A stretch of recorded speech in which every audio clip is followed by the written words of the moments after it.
Foco, líder en capacitación empresarial.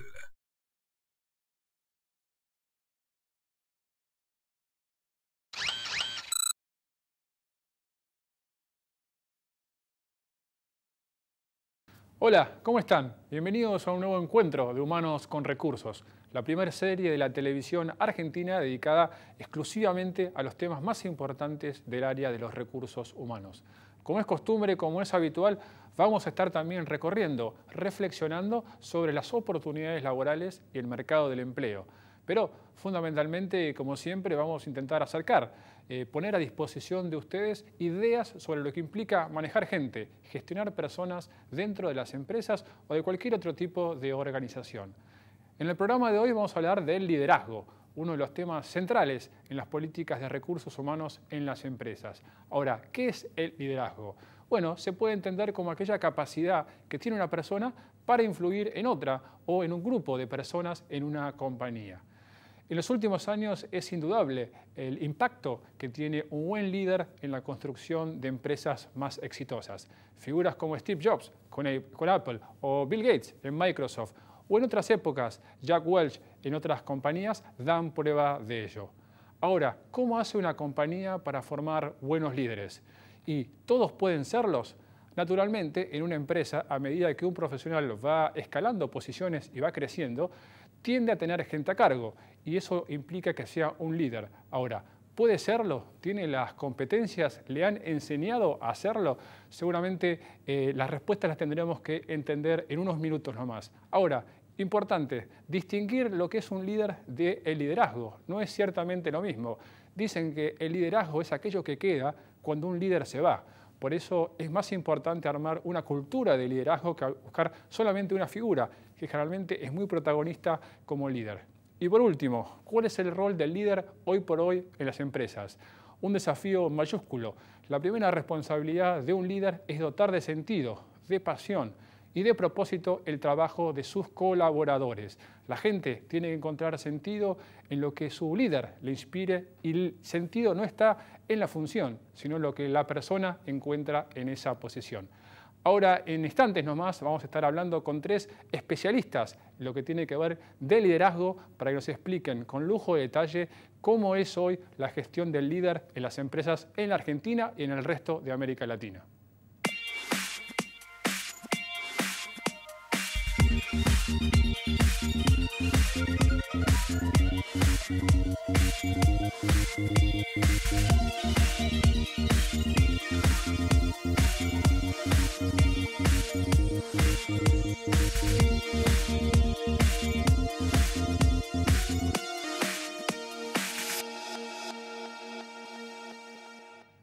Bien, y seguimos en Humanos con Recursos en el programa de hoy hablando de liderazgo y estamos ya con nuestros invitados. Estamos en primer lugar con Ignacio Letemendía, que es gerente de Recursos Humanos de Biocidus.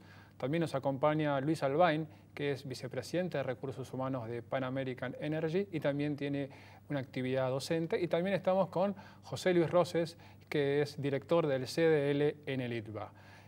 Ignacio, Luis, José Luis, gracias por estar con nosotros. Y me gustaría, como para romper el hielo, una cuestión central en el tema del liderazgo. La pregunta es, ¿ser líder se nace o se hace? Bueno, afortunadamente ser líder se hace. Si bien hay personas que tienen condiciones innatas que facilitan el proceso de aprendizaje, yo creo, y digamos lo abro también a mis colegas, creo que es posible formar líderes y esa es la buena noticia, porque si no serían muy pocos los que lo pueden ejercer.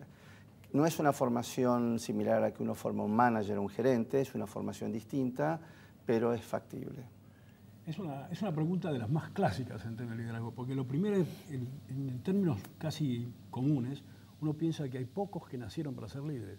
Esa pregunta una vez se le hicieron a Jack Welch. Y Jack Welch dijo, en realidad, yo de todos los que conozco que son líderes, primero nacieron.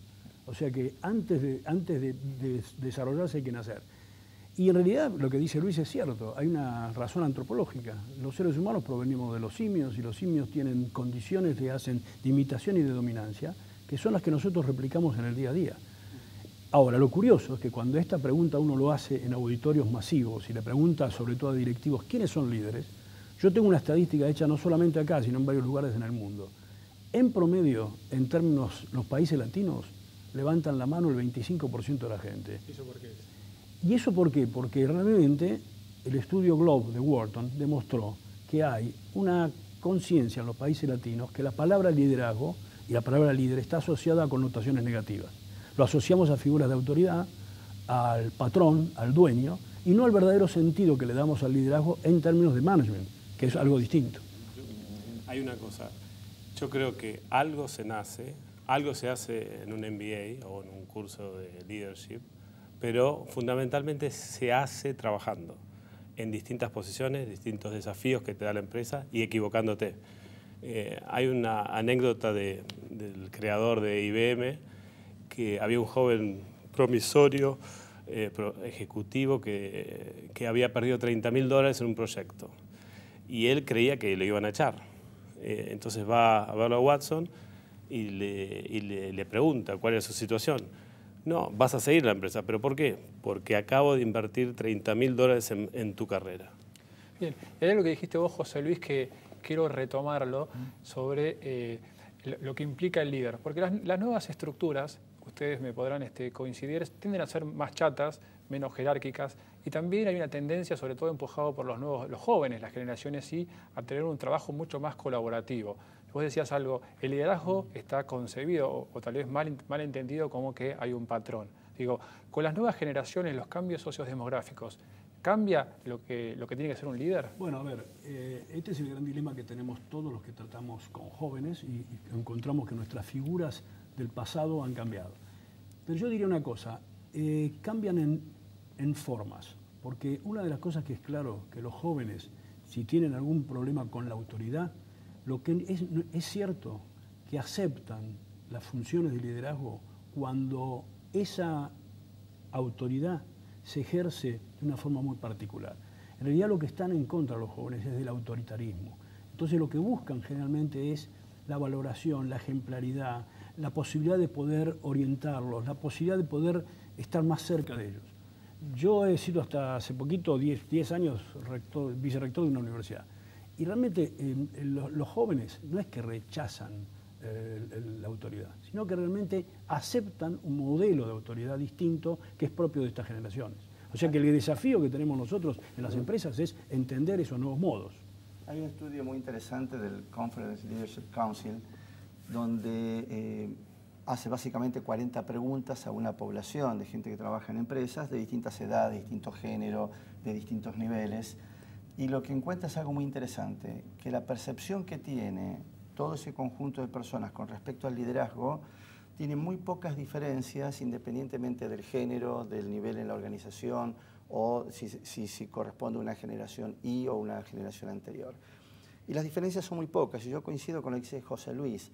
Hay mucho de matices que pueden hacer cambiar las respuestas. Por ejemplo, las generaciones más jóvenes valoran en un líder las posibilidades que le brinda de desarrollo, el feedback permanente, la posibilidad de tener objetivos y trabajar con ellos de una forma de acordarla más que de recibirlas impuestas.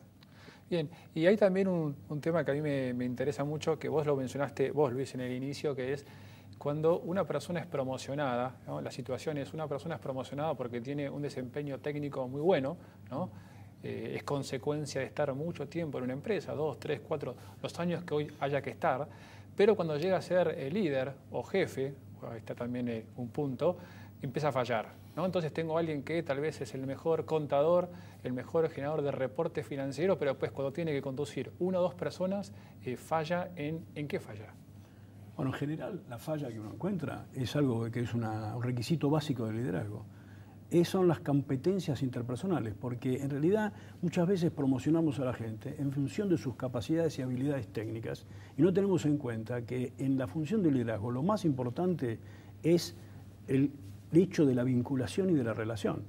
Si vos me decís de los líderes que vos conocés, ¿por qué fallan? Fallan en el estilo, fallan en la forma de resolver las relaciones, porque están regidos por un modelo emocional y no siempre las capacidades técnicas están ligadas con la capacidad emocional. Nosotros que hemos vivido en organizaciones con muchos años para poder formar generaciones de líderes, sabemos claramente que no siempre el mejor técnico, ni el mejor contador, ni el mejor ingeniero va a ser aquel que tiene las mejores capacidades de liderazgo para influir. Sí. Hay carreras técnicas en las cuales esta persona con grandes habilidades técnicas, grandes conocimientos, puede seguir creciendo en una organización sin liderar personas. O sea, esa sería una solución muchas veces para retener ese talento que es necesitado en esa empresa.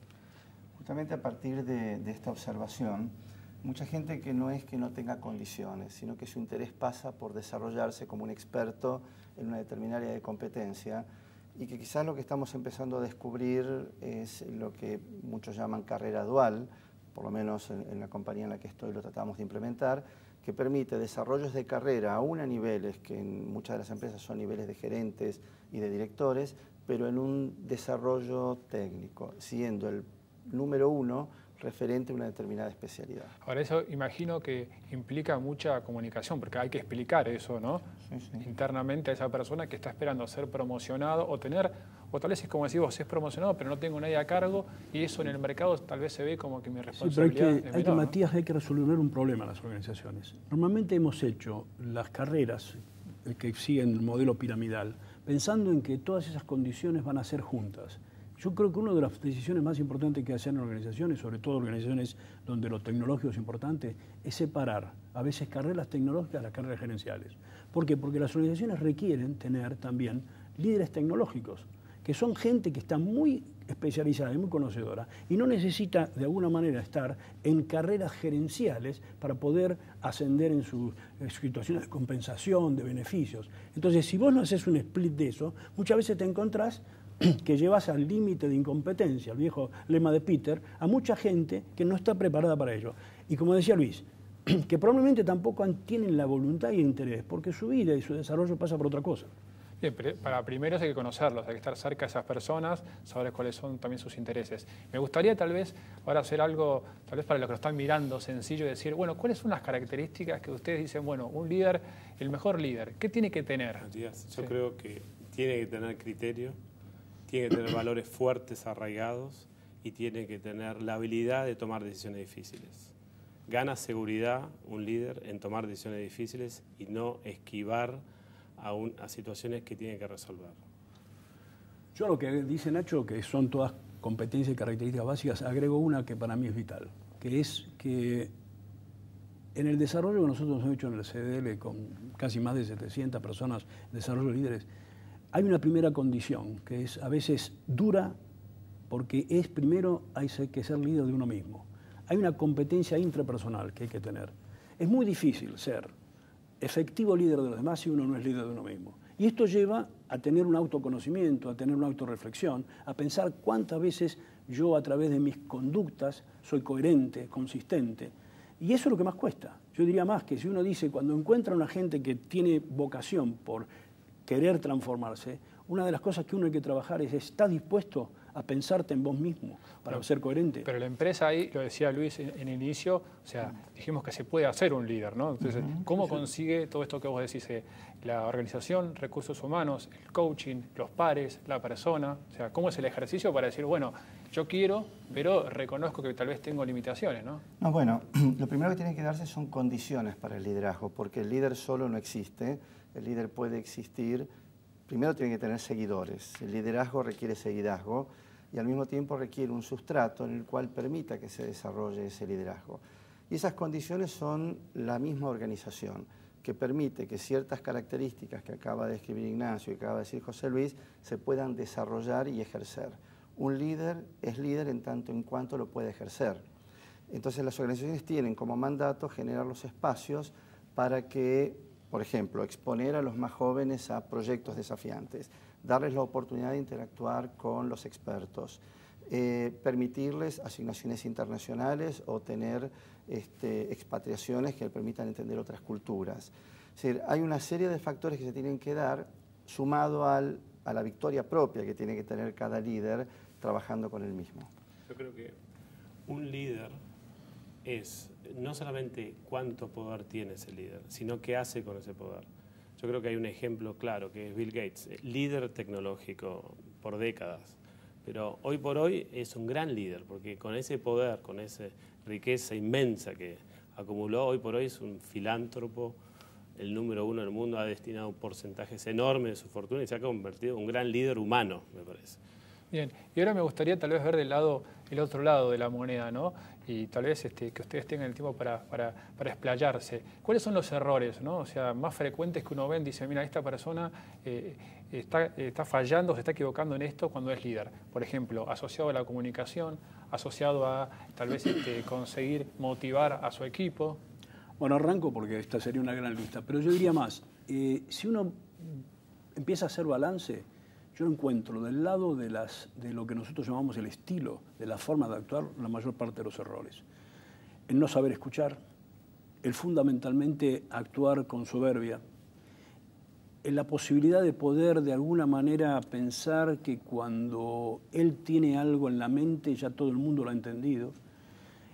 Esa forma de poder tener demasiado, generar mucha determinada presión y muchas situaciones que a veces no están en los tiempos de sus colaboradores o seguidores, como decía más, pero todas son formas. Yo en realidad te digo sinceramente, en mi experiencia he trabajado muchos años en organizaciones, las fallas de liderazgo están muchas más dadas por ese tipo de cosas, con un agravante. La gente no se va de las empresas, se va de sus jefes. Porque en realidad, un estudio que hemos participado, Jacques Fitzent, demuestra que la razón por la cual una persona toma una decisión para retirarse de una empresa, en el 90% de los casos está relacionada con la conducta de sus jefes. ¿Qué quiere decir? Que se cansan de sus jefes, no se cansan de la empresa. Entonces es vital entender que esos errores tienen impacto, no solo en los resultados, sino en la gente. Y sobre todo cuando hoy hablamos de la era del talento y buscar los talentos, en realidad lo que desgasta es pérdida de talento. A mí me gustaría mencionar un costado intercultural en los errores que puede cometer un líder, y es que justamente aquellos que trabajan con culturas distintas piensan que el liderazgo es igual en todos lados, y la percepción que tienen las distintas culturas sobre el liderazgo es totalmente diferente. En culturas o países como puede ser Rusia, uno puede tener muy buenas competencias soft o relacionales, pero si uno no tiene buenas competencias técnicas, es aceptado pero no es efectivo. Es aceptado porque el líder es nominado, pero no necesariamente es efectivo en su capacidad de influir y de persuadir. En otras culturas, voy a poner otro extremo, como es la cultura escandinava, donde las habilidades relacionales son mucho más valoradas en un líder que las habilidades técnicas, puede que uno no sea un excelente técnico, pero si tiene la capacidad de crear equipo, de transmitir visión y demás, es un líder aceptado y efectivo. Yo creo que por ahí, a nivel regional, yo creo que Argentina se parece más a Brasil, por ejemplo, que a Chile o Perú. Que son más jerárquicos, ¿no? Más tradicional, me parece. Como el mexicano también, creo. Como el mexicano. Bien, y otra pregunta que tal vez está ahí en el llano, ¿no? Es, cuando hay un grupo ya instalado, ¿el líder se debe adaptar al grupo o el grupo se adapta al líder? Y piénsalo incluso a niveles de máxima responsabilidad, ¿no? Viene un nuevo gerente general, viene un nuevo CEO y cambia todo, o no, o acá está el grupo y si él no se adapta, ¿cómo es un poco la cosa? A ver, una de las capacidades básicas de un líder es la adaptabilidad. La primera pregunta es entender la situación, entender por qué yo voy a cambiar a un grupo o no estoy contra el grupo. Creo que la pregunta que vos haces es muy genérica, pero te diría más. La primera obligación de todo nuevo líder en una organización es entender lo que ocurre, los factores que rodean precisamente a ese grupo, de dónde viene ese grupo, o sea que hay una insight. Yo creo que es muy temeroso y muy poco efectivo la posibilidad de que alguien que asuma suponga ya desde un primer momento en que en realidad él tiene que imponer a través de un modelo muy autoritario, no sé si lo estás expresando así, pero... No, pero digo, puede tener un estilo más empático, más colaborativo, claro, pero en el fondo él querer imponer un punto de vista, una cultura... Claro, yo creo que eso tiene riesgos, y yo creo que a lo mejor es lo conveniente que hay que hacer, pero yo creo fundamentalmente, no creo en los líderes, yo creo en el proceso de liderazgo. A ver... Porque realmente creo que hay una confusión básica cuando alguien no levanta la mano, como yo decía, en pensar que es un hecho individual. Y yo estoy convencido que el liderazgo es un proceso colectivo, no es un hecho individual. Con lo cual, ¿de qué vale alguien que muy lúcido o muy convencido de hacer algo, quiera cambiar algo, si realmente eso no está en la perspectiva de todos los que tienen que hablar. Yo creo mucho más en las coaliciones de líderes, que realmente es un problema básicamente de poder generar alguna idea, una visión que es compartida y que finalmente se traduce en resultados cuando todos empiezan a generar con determinada coherencia y consistencia acciones comunes. Dicen que en realidad el liderazgo es como definición justamente lo que queda cuando se va un líder, ¿no? Esa capacidad que tiene la compañía, ¿no? La impronta que quedó. Exactamente, ¿no? Porque si solamente los líderes están por sí solos, cuando se van todo eso se Vos, pierde. cuando hablaste del poder de influencia para obtener resultados, y yo le agregaría a esa definición resultados perdurables. Correcto. Es muy fácil conseguir resultados a corto plazo, pero que no sean perdurables. Esa es una de las características que tiene un líder global que trabaja con equipos virtuales y que tiene equipos a distancia. Dado que no puede ejercer un rol de líder presencial, mirando todos los días, apoyando, palmeando, etcétera, necesita construir primero una visión, que esa visión sea entendida, tiene que ser una persona creíble, y la credibilidad es un proceso. Por eso comparto con José Luis que el liderazgo es un proceso y en el proceso es donde aprende. Es de esa manera donde un líder puede, cuando se retira, saber si fue un verdadero líder, porque lo que queda es esa visión y lo que queda es esa forma de ejercer el liderazgo. Bien, y me parece importante, Luis, lo que dijiste, justo te iba a hacer ese punto, ¿no? Cómo hoy, dentro del liderazgo, el rol de la comunicación, cómo estar atentos a organizaciones que son cada vez más globales, más virtuales. Hoy puede pasar que mi jefe esté tal vez en Brasil, en Europa, y hoy tengo un jefe matricial en Estados Unidos, y cómo hago para mantener esa cercanía, esa comunicación con un mundo cada vez más globalizado y más virtual. Pero me gustaría una opinión breve de ustedes con lo que implica gestionar o liderar profesionales de las nuevas generaciones, concretamente la generación Y, ¿no?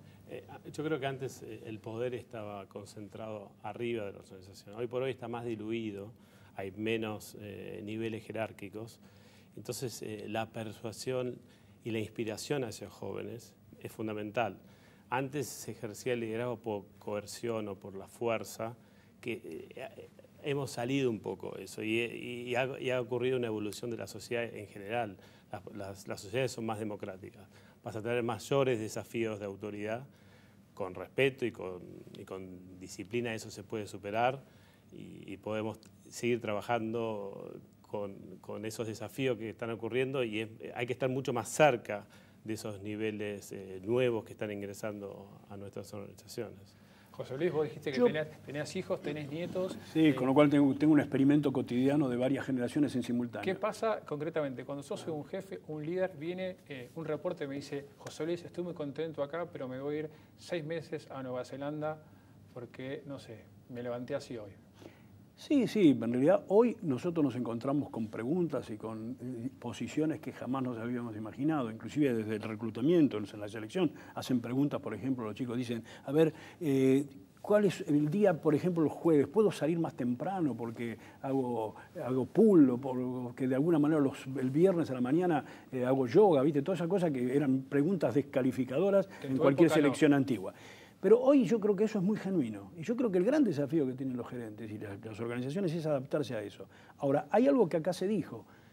Los jóvenes en realidad hoy están poniendo mucha exigencia a estos líderes en ser mucho más transparentes, en generar mucho más nivel de consistencia y sobre todo por un hecho fundamental, lo quiero relacionar con la virtualidad.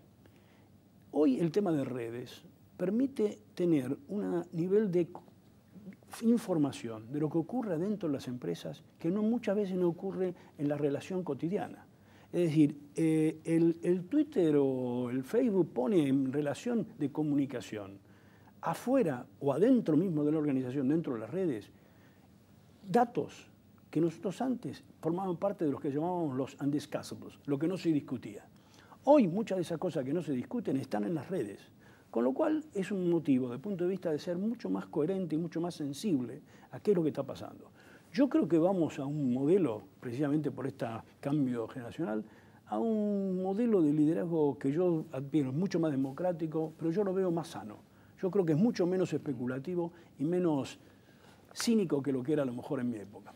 Porque la demanda, en mi opinión, de estas generaciones pasa más por un liderazgo de tipo modelo visible, un liderazgo donde hay más transparencia, es más conversada la cosa, ya no es tan impuesta, es un liderazgo donde está basado en valores, porque los valores son lo que, visto desde el joven, hacen que, aunque el líder no esté presente, los valores prevalecen. Esto tiene que ser algún ejercicio transparente, aún en las evaluaciones de desempeño que las organizaciones pueden tener como elementos formales, pero también en esas oportunidades de interacción informal que pueden tener los líderes con la gente joven. Los after office, las reuniones en la cafetería, las charlas de pasillo. Estas son oportunidades de construir un liderazgo a partir desde donde los jóvenes ven ese liderazgo. Ya no es la oficina, el escritorio o la tarea, es también todo aquello que se proyecta desde la oficina, el escritorio o la tarea. O sea que acompañar tal vez a un colaborador a jugar un partido de fútbol o a tomar algo después del trabajo es parte del rol del líder. Sin dejar de eso el rol del líder. El líder, sobre todo en las nuevas generaciones, influye y persuade. Y esto lo hace no desde la instrucción, lo hace desde generar en el otro, desde la credibilidad que puede tener el líder, pero generar en el otro el interés por seguir a un determinado líder, independientemente de que sea en el ámbito laboral. Lo sigo porque es coherente en todo su ser. Bien. A ver, yo la única cosa que quisiera dejar al lado para que nadie se confunda, que yo no creo en el líder mítico, ¿no? Ni heroico. No. Yo creo en los líderes de la GCU, que es la gente como uno, ¿no?